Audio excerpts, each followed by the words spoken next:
I'm Barrett, 47. I fix saints for a living. Paint, plaster, hairline cracks no one else sees. I work quiet. I pray with my hands, not my mouth. Father Benson called in late autumn. Old stone church by the river, 3 statues out front. I drove in before dawn. Wet leaves, old wood, light through tired glass. I set down my kit, counted brushes. Calm work slows the pulse. 2 days went clean. 2 angels and a bishop outside the rail. Fill seams, match tones, let the stone drink color. The building spoke in small sounds. A pew ticked, a pipe settled. Father brought tea but never crossed the rope. "There's one more," he said, "inside." He looked like a man holding a door that wants to open. I followed him past the sacristy. Hallway of brass polish and linen. Sister Miriam waited with keys. She looked down while she turned the lock. Warm air met us. Dust hung like slow rain. In the center, a statue on a low base, a woman in a hood, a lamp in her left hand, right hand at her chest, tag in neat tape, Mary of glass. The surface read strange, not fake, strange like a familiar face after a long illness. Father set a card on my kit, rules. 1, don't work after 11. 2, don't touch the eyes. 3, don't read the inscription. 4, if you hear a small bell, step out and wait. I nodded. Sister Miriam set a stand lamp and whispered fast, "If she looks at you, don't blink." Then she left. I was alone with Mary of glass. My breath made a soft cloud in the lamp beam. Stone holds night inside it. You feel it up close. I taped borders and mixed a thin wash. First pass gentle. Brush, wipe, wait, breathe. The lamp flickered once. No draft I could feel, but the light moved like there was.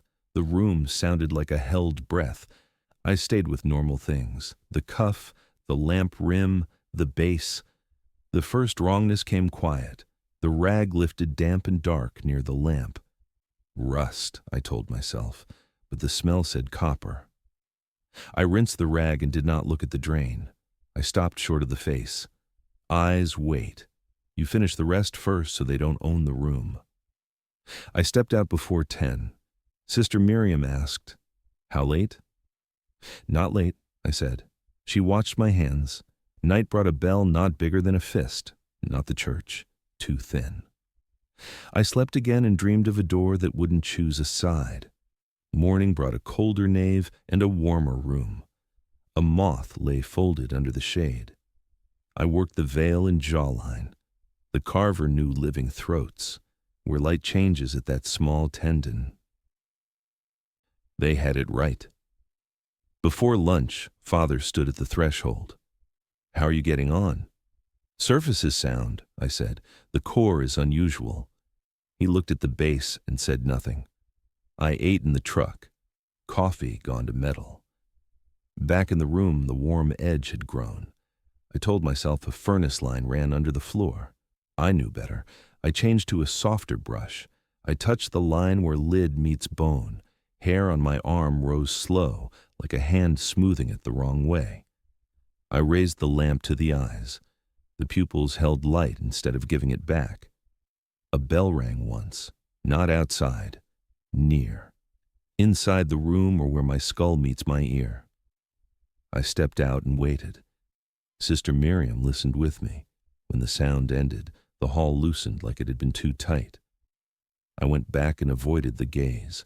I eased filler into a crack at the mouth. The knife felt colder than air. A bright line followed and vanished. I told myself the plain lie and kept going. Night pushed color out of the stained glass. The lamp became the only sun left. 10:20. 30 minutes more kept me inside the rule. I lifted the cloth over the face. The eyes waited like 2 coins in a well. My hand went on its own. Bristles kissed the lower lid. A sound like a fingertip across wet glass slid through the room. I pulled back. Nothing changed. My heart thudded and then found its lane. I shut the lamp and left at 11. Back at the inn, I scrubbed my hands. The smell of rain and copper hung on skin that would not forget. At dawn, I told myself I was fine. That line gets you through doors. It doesn't change what's there. The room felt used, like people had just left. Dust on the lampshade made a small ring, as if time had rested there. I stood close. Tiny chisel pits under a skin of resin. My hand brushed a speck from under the right eye. Not stone. Something that pushed back just enough to answer pressure. I held still and counted a breath I did not take. I set my palm on the base. I whispered, "I'm sorry." The room handled the sound like it was wrong weight. I kept to the base to give my hands a reason to stay. The inscription hid under dust. Minds read when mouths don't. I kept my eyes on the corner chips. The bell came again, small and bright. I walked out. Sister Miriam waited with linen. "You're all right," she said. A line someone taught her. When it stopped, I went back. The beam had grown thick. My breath turned faintly visible, though the air was warm. I finished the base and sealed it. Then I met the eyes. A mirror feeling. Like forgetting you were the person in it. I blinked, because a human blink isn't a choice forever. When my eyes opened, hers had shifted a breath toward me. No more than that. Enough. Heat touched the back of my neck like a hand. "If you can hear me, I'm here to help," I said. The room bent into a softer silence, like glass warmed just past safe. I picked up the mallet and only held it. You can break anything. That doesn't mean you should. A damp line sat at the corner of her mouth. Trick or truth? I raised the cloth, lowered it, and worked. I walked away at 11:01 and pressed my forehead to the door. "Watch me," I said. I didn't know who I asked. Morning put a chalk tin across my right knuckles. The skin felt tight like a glove had dried there. I wrapped it and went back. Work can be a prayer. Keep the count. Let the breath do the rest. The room held steady until after 9. Then it warmed a degree. I heard a step and didn't turn. Turning gives what follows a face. I spoke without volume. "I won't hurt you." Air shaped itself by my ear. Not words. A mouth without a body. It moved across the ridge and down my neck. I set my hand on the base and felt a light pulse. I opened my eyes and met hers. No more degrees, no measuring. Just the space between us, thinning to the size of a breath. My name slipped, then came back like a tide. I said it quiet to keep it. Barrett. I put the mallet down. I lifted the brush and treated the lower lid like a living eye with grit in it. A touch, a lift, a pause. Then the other eye, always at a slant. The room did not fight me. It held. When I finished, her face looked true. Not young. Not perfect. The truth leaves one line at the mouth. I stepped back. My right fingers did not want to close. The skin had gone pale as primer. I kept the hand in my coat. 11 came. I left. In the hall, Sister Miriam had a coat over her shoulders. "Don't stay," she said. "I won't," I said. Neither of us believed it. I took the day in squares, coffee, walk, church, door, light, work. If you divide a thing enough, you can survive it. By dusk, I knew what I was doing and did it anyway. I made her whole. I made her honest. When the last coat flashed off, I sat and let my breath settle. The room listened. Then it answered by changing weight, as if someone sat across from me. "You're seen," I said. 2 words. The lamp hummed. I signed the card with my initials. I cleaned my tools. I closed the door after 10 heartbeats. In the morning, Father Benson looked in. His shoulders gave up an inch of weight. He nodded and went quiet the way men go quiet at graves. I shook his hand with my left. He noticed and said nothing. I drove home with my kit light and my hand heavy. The river folded the dark back on itself. Some nights I hear the small bell. It doesn't scare me now. It sets the room to the right distance. I used to restore saints. Now I think they restore us, one piece at a time. I told myself it was finished. I told myself work is a door you close and it stays shut. Weeks passed. The hand stayed pale, skin tight as a bandage. I kept the glove on and said it was an old burn. People nodded. People always nod when you give them something simple. Nights were the problem. A small bell threaded the dark and tied itself to my ribs. It did not ring every night. It chose. That was worse. Anticipation turns breath into a job you forget how to do. I kept the radio low. I kept my shop light low. I put tools away twice to pretend order could teach the body quiet. The first letter came on a Tuesday. Church seal. No return. Father Benson wrote that a hairline had opened across the cheek and could I advise. He used soft words like advise and review. He did not write Mary of Glass. He wrote her as if the name itself had weight. I folded the letter and walked it to the trash. I did not drop it. I ate standing up. I slept 2 hours and woke sweating at a sound that never quite arrived. 2 days later, a second letter came. No ink, a photo, the face in gray. The crack did not read like drying. It ran like a seam that had remembered it was a mouth. I drove back without telling anyone. A road gives a man the lie of control. You turn the wheel and think the choice is yours. Rain moved over the fields in slow ribs. The river beside town looked black and clean as a cut. The church looked smaller. Places shrink when you bring more of yourself to them. Sister Miriam met me at the side hall with keys. Her face did not change when she saw my glove. People of vows learn not to look where pain wants a witness. She said the room was the same and not the same. She said the bell was softer now. We stood in the hall while she folded linen into squares, hands that know repetition do not shake. When she opened the door, the warm air leaned out like it had been listening. Mary of Glass waited in the center where I had left her. The lamp was there, my stand, my tape marks, lighter, but still in the wood. A moth lay flat again near the shade. I checked the cheek. The line was there, fine as thread, angling toward the mouth. A human face is a map of decisions. You can fake youth.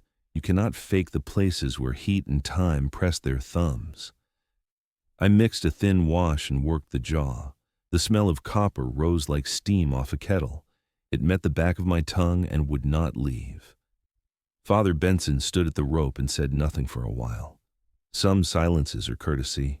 Some are confession. He chose the second kind. When he spoke, he asked if I needed anything. I asked for more time. He nodded and stepped back. You learn to love men who know when to leave a room. He traced a small cross with his thumb and stopped halfway, as if habit had met doubt and both were tired. I kept the rule about the eyes. I kept the hours until I did not. 11 passed. The bell did not ring. The quiet rang instead. The lamp hummed. My breath set the dust moving in small weather. I told myself one more pass and I would go. One more pass is a prayer you say while you walk toward the thing you will blame.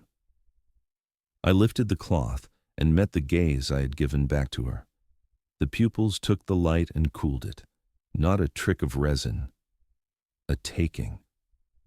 My left hand trembled and my right would not. It had forgotten how. I slept on a pew and woke stiff. Morning brought thin sun through glass that had lost its color to years. Sister Miriam brought black coffee and set it on the step. She said, "You shouldn't be alone in there." I said, "I'm not." We let that sit. I went back in and checked the base. The inscription had been cleaned long ago. Not mine, not recent. Letters that looked like language from a distance and broke into shapes up close. I did not read.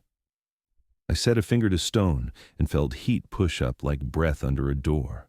I sharpened the knife and worked the seam. Small lifts, a breath for each. The line eased like a muscle had let go. A drop formed and held. Not blood, not anything I can name without turning myself into a liar. It looked like glass learning water.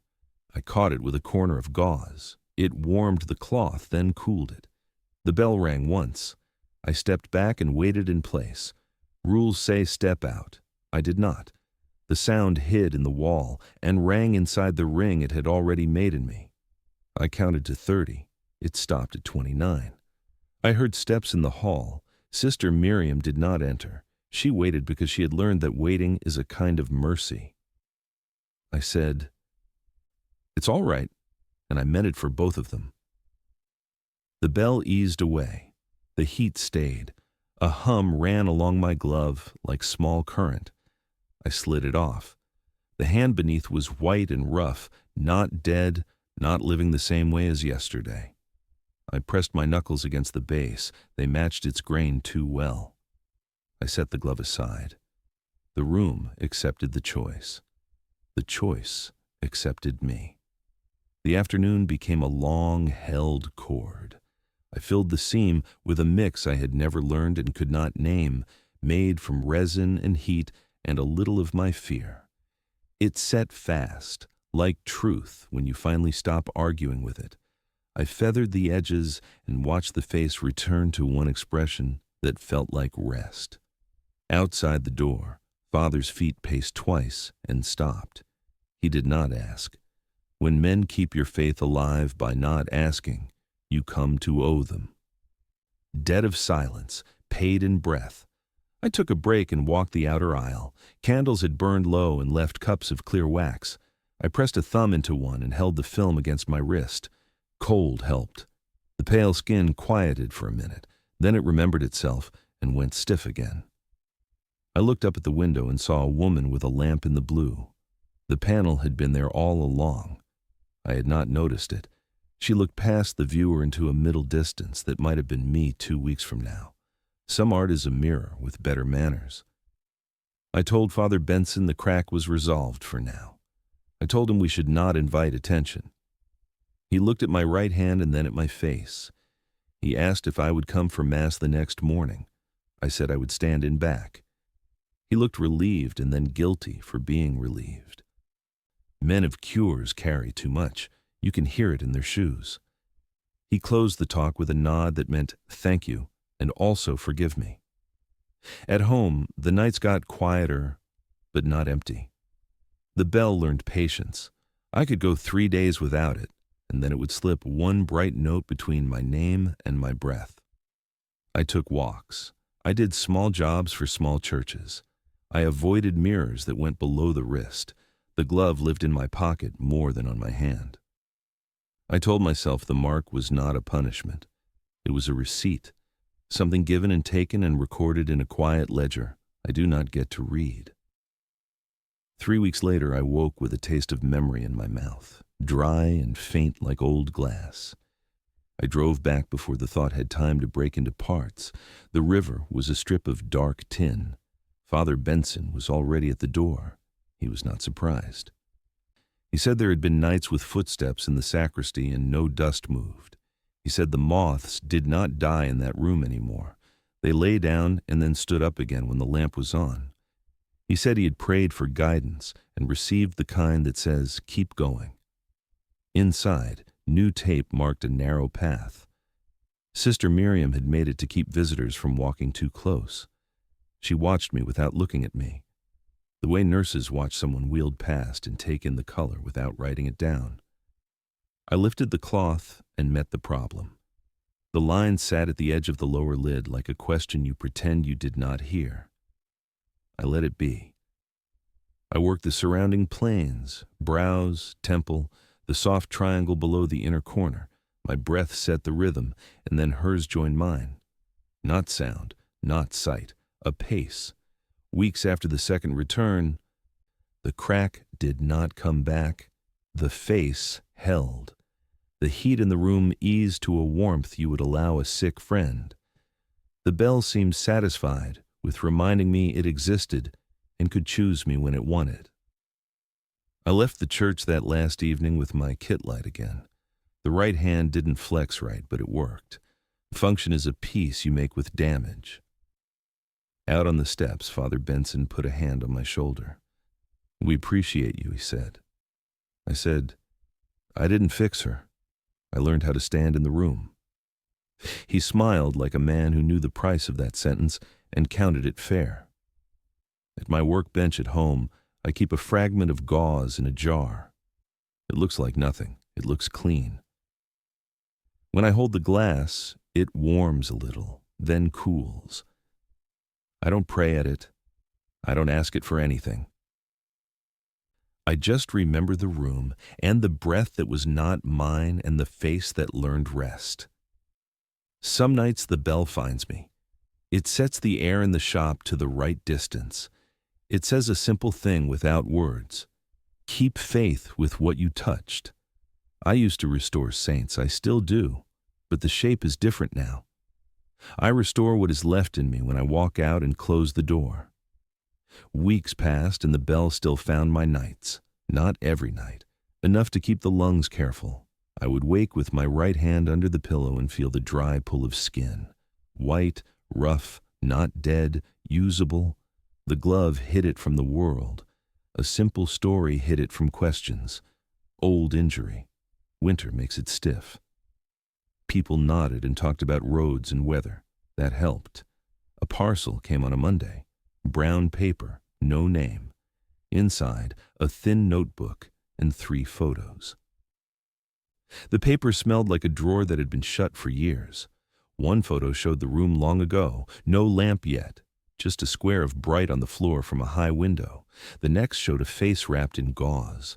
The last showed a hand on the base, pale in a way that looked learned, not born. A line in the notebook read, in a small, tired hand, "Do not try to finish her." I drove back that afternoon. The river on my left looked like a strip of dull tin. The church sat quiet under a low sky. Father Benson met me at the side door. He did not ask why I'd come. He said, "Tea?" I nodded. He held the cup with both hands, as if heat could teach bones to stand. Sister Miriam had keys ready. She didn't look at my glove. People who live around pain learn how not to stare. Mary of Glass waited as I had left her, and not. Stone changes like a person, slow, then sudden. The cheek held, the mouth held. The eyes kept light instead of throwing it back. I checked the joints I had filled. I looked for failure so I didn't have to name what was working. The base was warm, not surface warm, close warm, like a wrist under a sleeve. I set my palm there and felt the room breathe toward me. I worked the safe parts, veil edge, lamp rim, a plane near the ear where dust always lies. Normal keeps men alive while the unnamed thing decides what it wants. The bell did not ring. The quiet had a tone anyway, the kind you hear in a hospital after midnight. I said one sentence to set weight in the air. "I won't push you." That was for her, and also for me. In the hall, Father left a folder by my kit and went away without a word. Letters. Careful language, no names, dates like beads. They had moved this statue once after an incident no one put down plain. They had sealed a room and kept it sealed until the people who cleaned it started dreaming with the same images and the same heat behind the eyes. The letters got shorter when the writer learned that truth doesn't grow better if you add more lines. I walked the yard to let the facts cool. Iron fence, leaf mold. A small white cat sat on the step and measured me. The river made that soft hiss it makes when wind slides down its back. I wanted to leave. Doors don't forgive you for using them wrong. I went back in. Twilight climbed the glass and fell off the roof. The lamp took over and made a small sun. Heat from the base spread into the boards in a faint wheel. It picked up my pulse and carried it a few inches, then set it down. I turned the lamp a touch to ease glare. In the new angle, I saw a seam at the throat that had read, "As shadow all this time." I touched it with the back of a knuckle, warm, then warmer. The bell rang once, not in the hall, not in the church, in the wood and in the air and in the body you carry when you think you're alone. I said, "All right?" The seam did not open. It breathed, the way a mouth opens in sleep to make room for air. Sister Miriam was at the door without sound. She looked at the throat first. "It isn't harm," she said. "How do you know?" I asked. "Because it took from you and did not take you." She put a drop of oil on my white knuckles. The heat in the room leaned toward that small shine and then settled, like a cat choosing a lap. I kept my tools slow, trim a ridge, marry a tone, small acts that add up to standing your ground. Night mass pulled in families, and one man who only speaks to candles. I stood in back. Father kept the homily short and left the air alone. The organ held one note too long. Under it, like a wire in a wall, the bell existed without sound. It did not ring. It waited. After service, we sat with tea in the side hall. Sister said the room has a river's memory. It keeps some things under, rolls some to the bank. Father said the last pastor closed it a decade. A contractor broke the lock one summer, found the lamp warm, found moths sleeping, not dead. Father reopened it because empty rooms grow teeth. He smiled, then didn't. I dozed on the office couch and went back at first light. My plan was to leave the throat alone. Plans make liars out of men. I worked everything else. Avoidance is a craft. You can get good at it. At noon, the bell tapped twice. Short, short. It sounded like two knuckles to a door you already meant to open. I set the cloth down and said, "Tell me where you hurt." Heat rose from the base into my arm and stayed at the elbow. The seam shone like glass under shallow water. A drop formed, trembled, and slid into the hollow at the collar.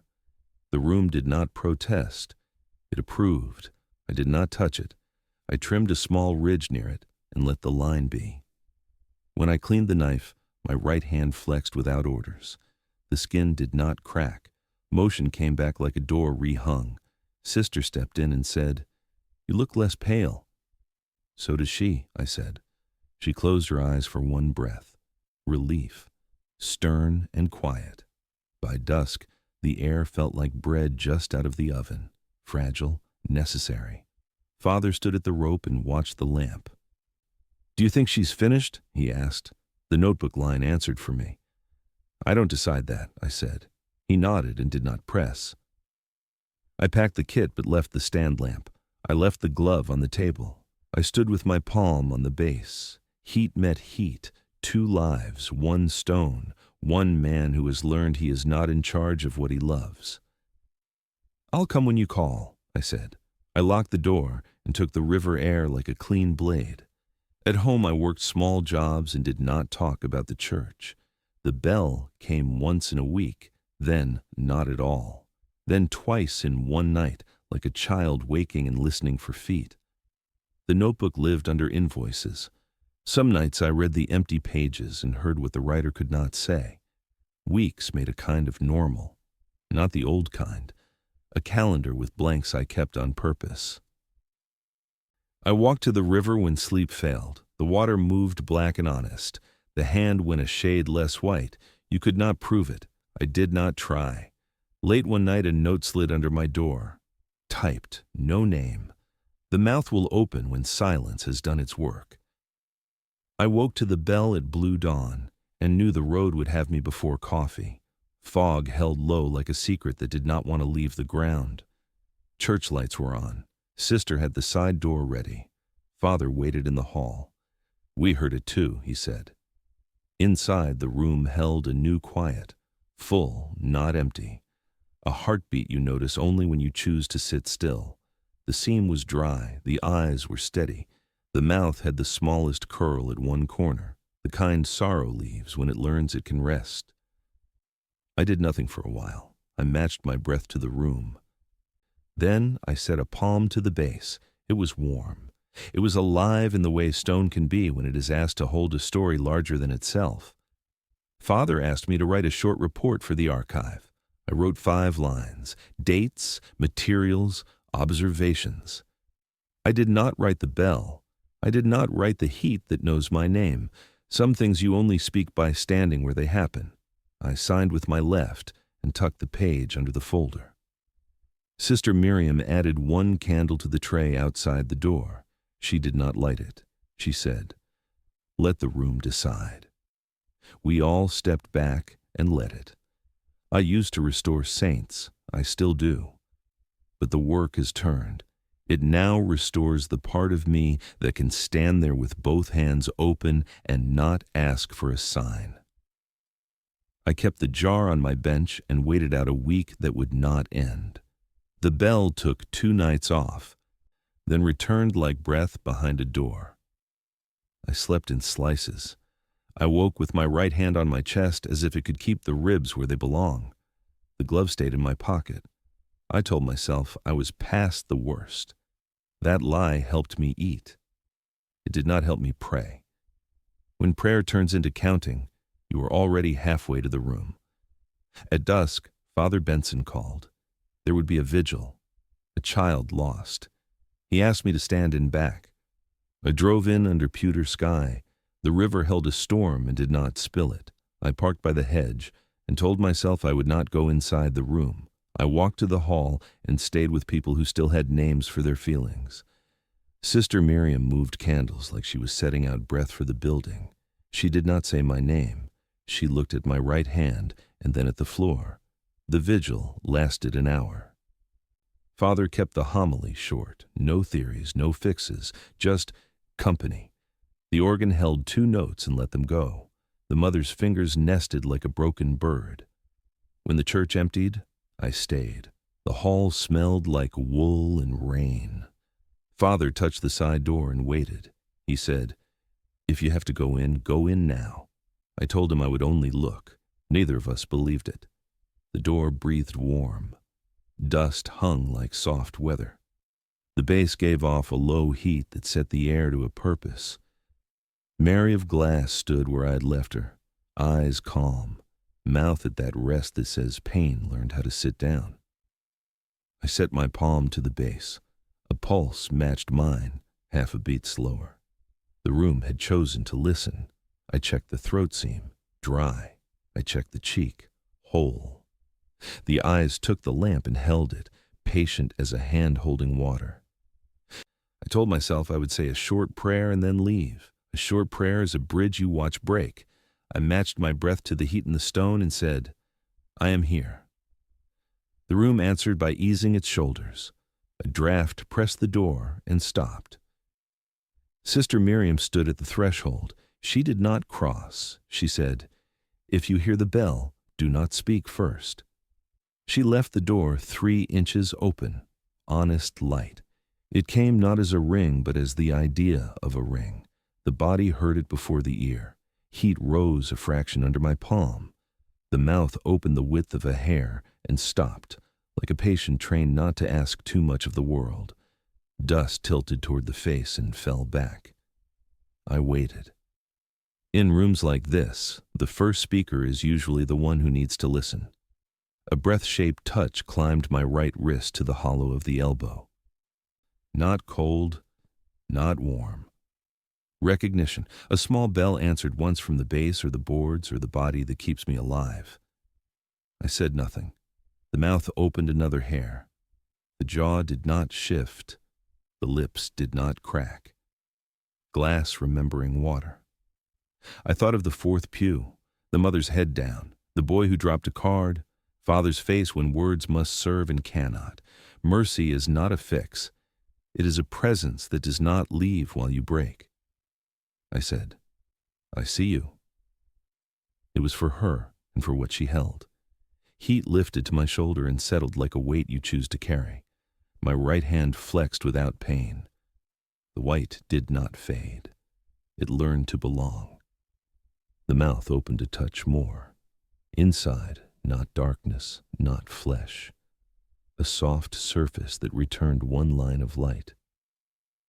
Sister Miriam watched the air so gently that her breathing did not count as noise. The room took my next breath and gave it back slower. I waited for instruction. None came. The instruction was the waiting. I reached for the mallet, then set it down. Panic calls itself decisive. Patience is harder. I lifted a soft brush and did one practical thing I knew how to do.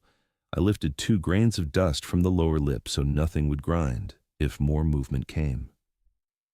My hand shook when the second grain let go. The heat improved and softened a degree. The mouth closed. A line of light stayed at the seam, then went out like a pinched candle. The bell rang once in farewell. The room felt done with us. I stood with my palm on the base and said nothing. In the hall, Father held his hands like men do when they carry weight they will not name.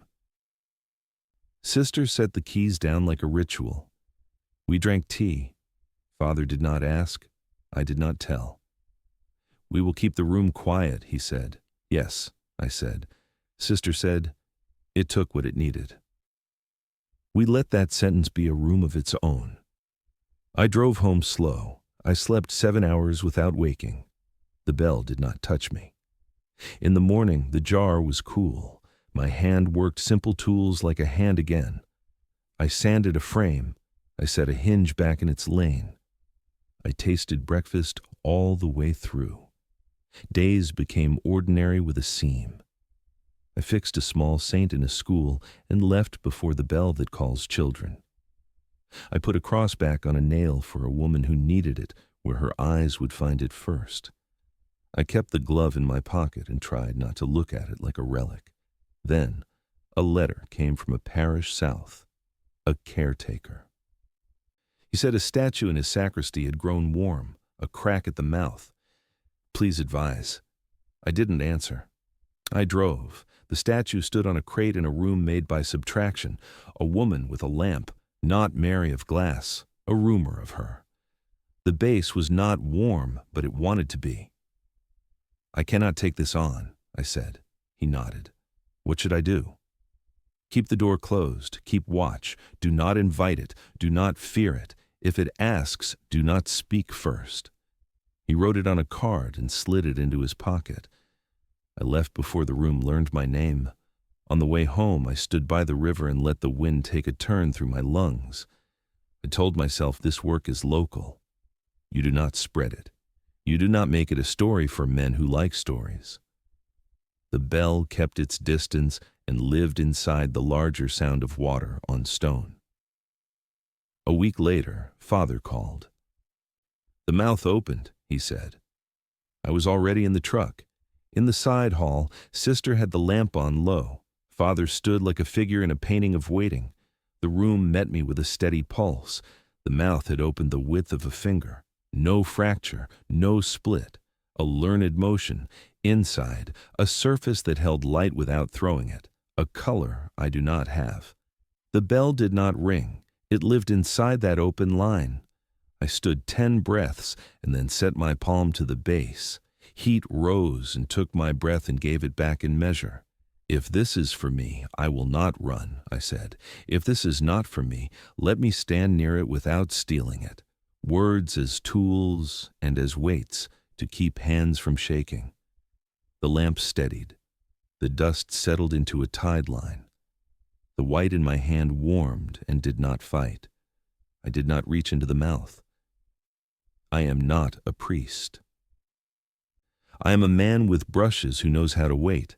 The mouth closed part way and held like a sustained note. Not a threat, a condition. The condition was that I would stand and not leave. I stood. Father and Sister sat in the hall. They did not try to own it. Hours passed. The room asked small prices and paid them back with quiet. At last, the mouth closed. The seam read as rest again. The heat eased to the kind a hand can keep. The bell put down its note. I did not know what had been done. I knew the shape of the doing. Witness has a cost and a yield. I walked out and drank the night air. Father locked the door with careful turns. Sister said, "You look less alone." "I am not," I said. We let good distance keep its dignity. We listened to nothing until the nothing felt friendly. At home, I slept 3 clean nights. When the bell returned, it came like a hand on a shoulder, not a wire through the ribs. I put the glove away in a drawer. I kept the jar on the bench because I am still a man who needs something to look at when words get thin. I wiped the bench clean and set the brush straight. Breath in, breath out. The world outside the room remains the world. I can live in it now, and when I am called, I know how to stand in the other one and not break. Time moved quiet for a while, like the bell had chosen rest before breath. The bell went quiet for a span that felt like a season, then returned with a change I could not name. Less metal. More breath. I woke before it, hand open on the quilt like it knew it would be asked. I kept the jar on the bench and did not touch it. I let ordinary tasks be a rail, sweep, sharpen, oil the hinge. 4 days passed before the phone rang. Father Benson did not start with news. He asked about sleep.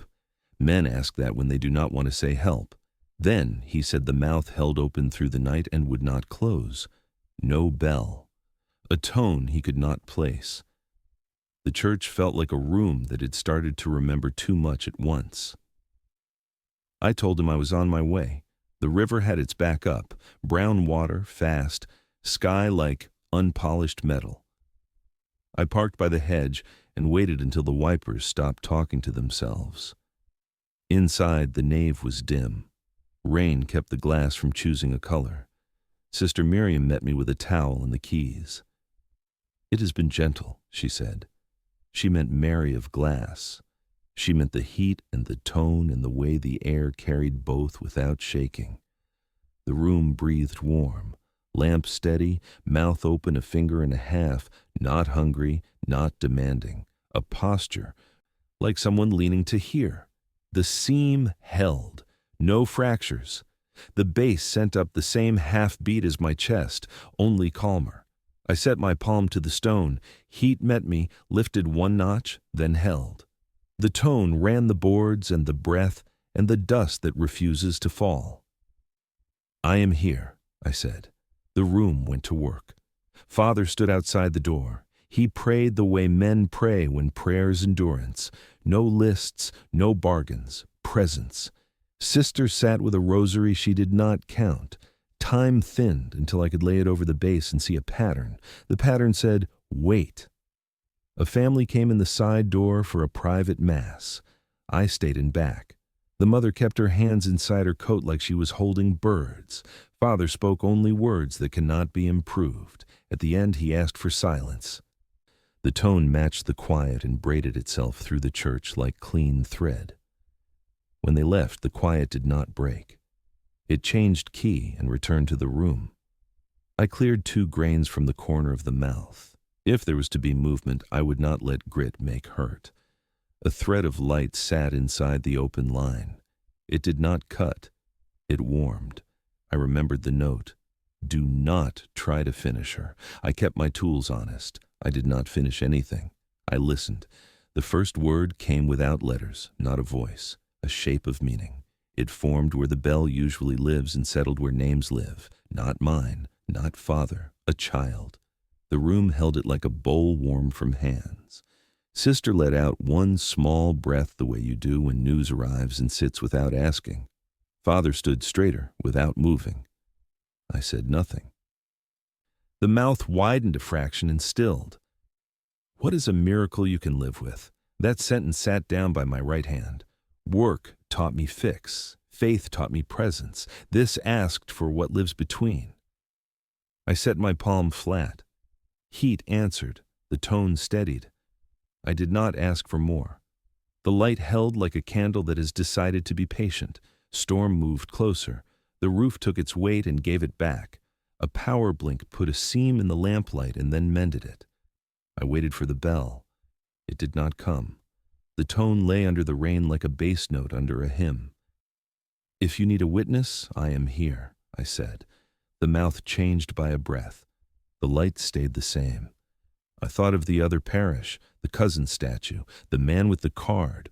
Rooms learn names and boundaries. This was not mine to spread. This was mine to finish standing in.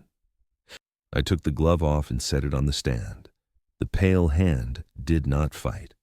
It had found its place in the work. By night the rain turned to a hard hiss. Father set a tray at the hall edge. Tea, bread, a note. We are near. I drank the tea. Sister walked once past the door and then stood like a flame that had chosen its shape. The mouth held. The tone stepped one note down and settled like a blanket. Near midnight, the tone reached a depth that made the room feel wider. The mouth closed halfway. The light stayed, not a door shutting, a breath between lines, the bass warm under my palm, my ribs quiet. It took years to learn this much stillness. It took one statue to keep it. I woke at first light with my forehead to the door. I do not remember lying down. The lamp was off. The room had its own light. The mouth was closed. The seam red as rest. A clear ridge remained at the corner, like a tear dried on glass. I did not touch it. Father stepped in and stopped when the heat reached him. Sister stood with the rosary like it was a small bird that had decided to live. We did nothing brave. We did not sing. We did not write anyone. I cleaned the stand, wiped the lamp, checked the base, and signed the card with the date. One line for the archive. Condition stable after vigil. No intervention. Witness present. Naming less made the truth larger. I drove home on a road washed clean. The river kept that dark color water gets when it remembers speed. At my bench I set the glove in a drawer and closed it. The jar stayed where it was. Some nights the bell nested in the larger quiet without pulling it apart. Some nights it did not. I slept either way. Breath in. Breath out. The body learns what it needs to keep. A month later, the caretaker from the southern parish sent a postcard. No return. 2 words. Holding steady. I stood in my shop with the card in my hand and felt the work grow a second room inside me. I did not answer. Waiting is a thing a man must learn by standing in it. Spring made the stone steps warm by 3. Father called now and then and said nothing had changed. Sister kept watch. That was enough. I came once a week and set my palm to the base. Some weeks I carried more heat than the stone. Some weeks the stone carried me. Balance is not stable. It is a rope you cross fresh each time. I record this because men forget truths that have no edges. I want one clean edge here. The room did not teach me to win. It taught me to stay. It did not pull faith out of me like a nail from a board. It asked me to hold still while something larger worked. I stood there and did not speak first. I spoke only when speech did not take anything away. On a Sunday in late spring, the bell did not ring. The absence felt like a gift. I stood in back and watched a boy fall asleep on his father's coat. Father told a short story about a lamp that stayed lit and a room that learned how to be kind. He did not say Mary of Glass. He did not need to. After service, we went in.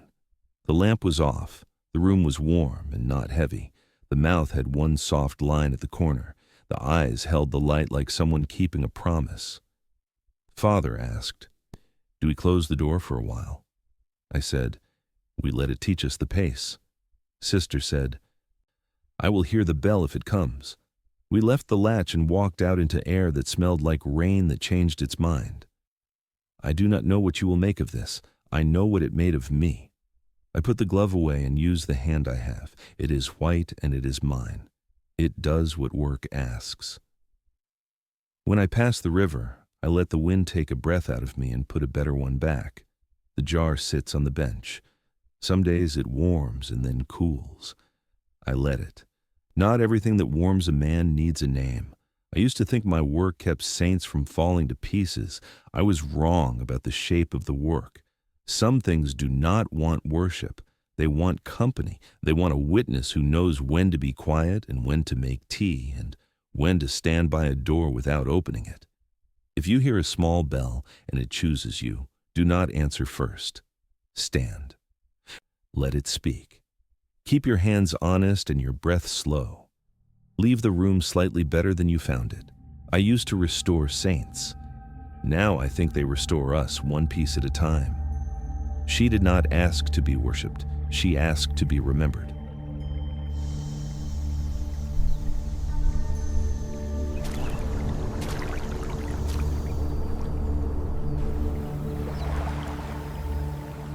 Maybe some prayers don't need words.